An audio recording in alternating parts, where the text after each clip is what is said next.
Can you go from millionaire to billionaire?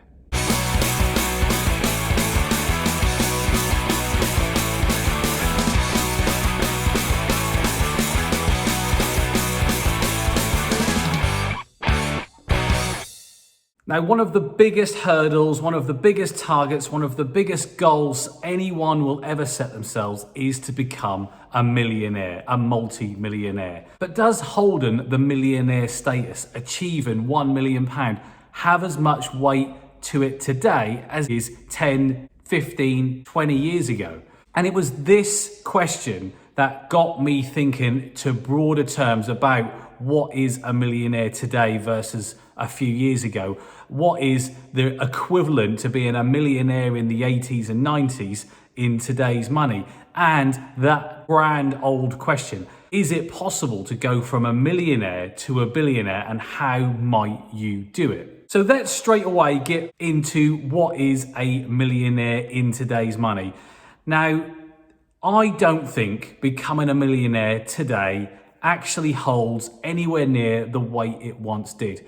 It is well known that there are more millionaires through property and real estate than through any other industry. But that is slowly being caught up by the tech world and the internet-based entrepreneurs and things like cryptocurrency. But one of the biggest reasons why there are so many millionaires through real estate is because real estate has always been the most safest bet to increase your wealth over time, because property prices have historically over a long period of time gone up in value. And even though being a millionaire is still a great achievement in today's money, when property prices were a tenth of what they were today, 20 or 30 years ago, it was a much more uphill struggle. And I say all of this because I've had a pretty good Q3. I've done quite a few deals, far more than I ever wanted to or expected to. But they've all been great deals at my own leisure, time and pace. And as you start to put the numbers together for these deals, I'm a stickler for the detail and the numbers. I really like looking at balance sheets, revenue, net income, growth, all of these things. It was going through my projected balance sheet growth for this year and my overall balance sheet net worth that started to make me have this question, because I'm approaching the 8-figure sum. So when these deals are done,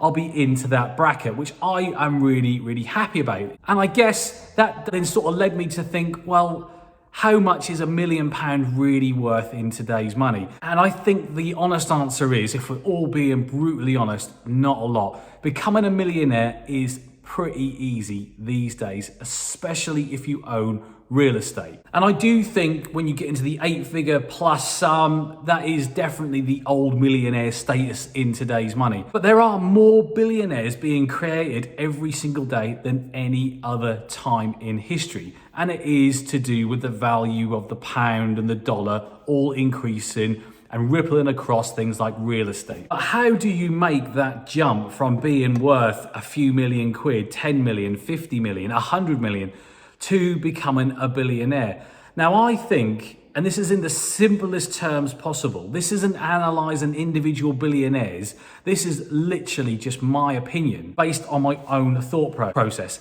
And I do think it is extremely difficult. Not impossible, but extremely difficult. Now, if I look at my own strategy, my own portfolio, and how I have built my own wealth and how I am continuing to build it past my own expectations, it's a really simple formula. It's buy something which I think is good value or cheap, and I can also add significant value at the other end. And the key trigger in this is being able to pull all of my money out so I can rinse and repeat on another deal. And I've tried to scale that up, and I'm doing pretty well because I don't want to do too much too fast, and I don't want to have loads of different staff members within my property company. I want to try and do it all myself. So I'm really cautious about how I now use my time. So I don't do loads of deals, but I do the right deals for me, which are going to be easy, quick, and I can get all of my money out, and they're going to add huge amounts to my balance sheet and cash flow. But there is a key formula why this is working really well for me. It is purchase price over the time it takes to do the deal and the refurbishment to then refinance it to then equal my net increase, my return on cash, and my increase in cash flow. And it's that little formula that works really well for me. And if you try and change one of those things, or something increases or something decreases, it starts to not work. And that's why I think that this model isn't scalable in its current form to create a billionaire.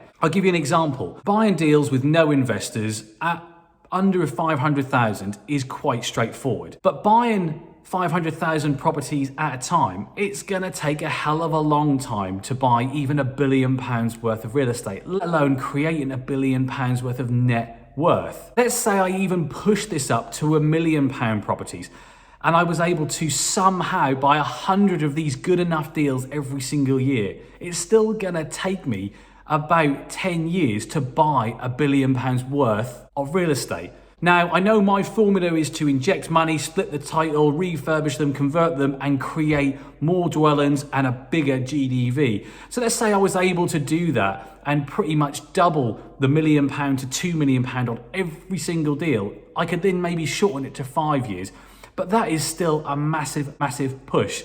But here is the biggest trigger why I don't think that would work. It's time.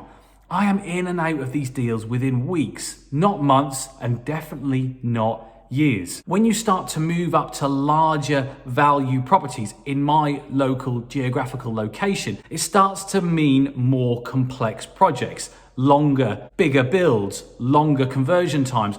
And it does stretch the time, which means money's tied up longer, the end value takes longer to deliver, and it does stump you in your growth. So it doesn't really add up. Now, I know if you started buying in other locations, the value increases, but then the workload doesn't necessarily go with it, because you're doing the same sort of deals I'm doing locally, which are 250 to 500, but they're £1 million plus in, say, London. So you can rinse and repeat them in a matter of weeks and buy larger sum value properties and pull larger sums out, and it overall helps you get to the billionaire status quicker. But for me, I don't really want to go further afield. So that's sort of hurdle number 3, if you will. So in my mind, using my existing strategy is going to be very difficult to achieve the billionaire status without increasing workload, without increasing risk, and without increasing time and value of the projects. And even still, if you were able to massively increase them from where they are today, it's still going to take a hell of a lot of time. So what else could you do in the property world to try and achieve this goal? Now, if you're already a multi-millionaire and you're in the 8-figure bracket within property, the chances are you're going to be successful and you're going to have some experience in this world, which is good. So you could start to look further afield. Now, doing some research on some billionaire real estate investors and some self-made billionaires through real estate, one thing is very, very common. They all have multiple blocks of residential flats or apartments, and they all hold small commercial holdings like mini shopping centres. Now, this is a really good way of increasing the value of your portfolio relatively quickly. You can acquire some of these struggling retail units, these retail shopping centres, or you can buy or build struggling multi-units, run-down blocks of apartments, or you can build them. Now, notice that I said in both sectors, run down and underperforming, because the reality is you don't want to be buying these at the height of the market, the height of their price, when they're delivering and performing really well for someone else.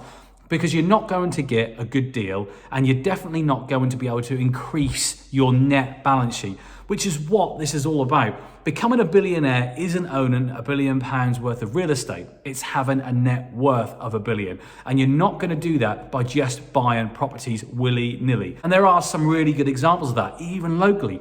There are companies and individuals who are literally just buying real estate because it looks good, because it sounds good, it's something to talk about on social media. But they're dog shit deals. And not only are you not going to be able to increase your net worth or your net balance sheet, you're not going to be able to refinance additional money out, let alone the money that you've put into it. And unfortunately, some of these deals are so bad that they probably won't ever get to the fruition stage, the end of their development. They will always be left as they are. So that poses more problems when trying to go to billionaire status with real estate. Now, if I look at some of the individuals that I read about and I admire, Mark Zuckerberg, Elon Musk, these types of billionaires, In relative terms, they've become billionaires quite quickly.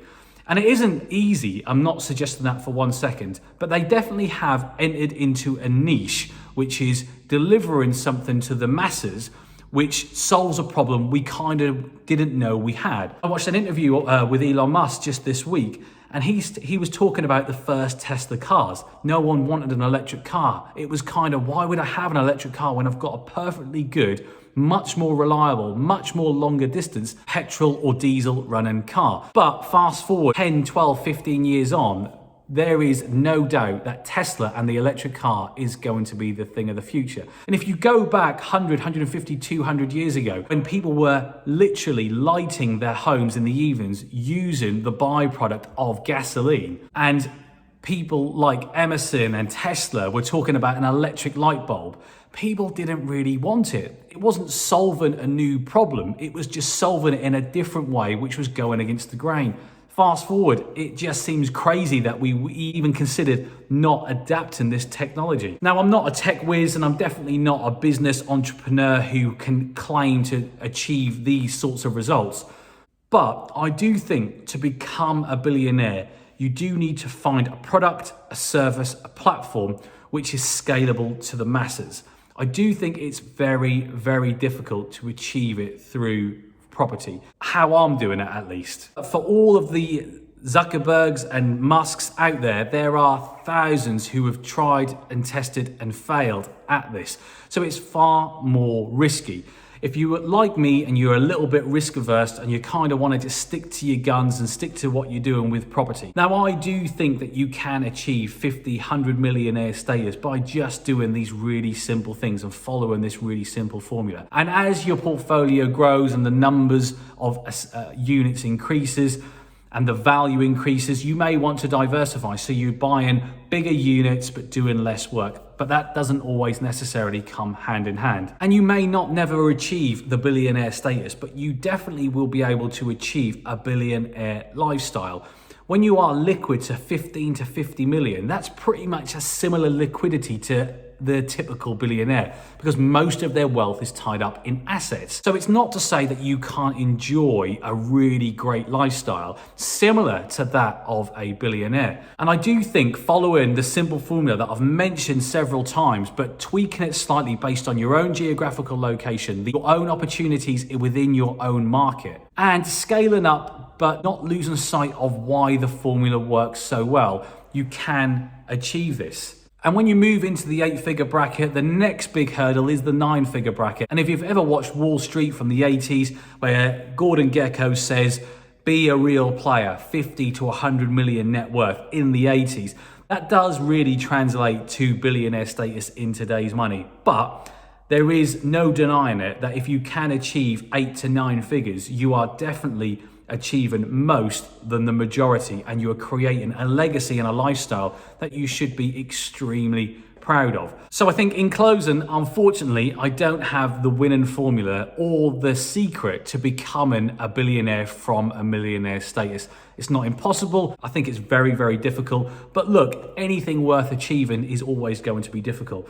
I, for one, am going to continue to do what I'm doing. I may scale it up slightly. I may buy bigger value properties. I'm sticking to my guns and my formula, which has done quite well for me this year especially. And more on the projects that I've mentioned in the coming weeks and months as we get into the refurbs and we get towards some of the end values, which is pushing my overall balance sheet growth up. What do you think? Have I missed something? Is it achievable through real estate to become a billionaire? I mean, a net worth of billionaire. Is there a process and a formula that I am not aware of that you could go from millionaire status to billionaire by diversifying your investments into different sectors like crypto, like stocks, like failing businesses? I don't know.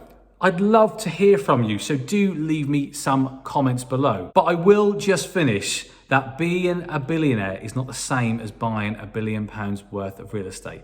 Anyone can go and buy lots and lots of property, but that doesn't mean that they are generating or creating £1 billion worth of net worth. So that's it from me. Hope you found the content rich. I'll catch you all on the next video.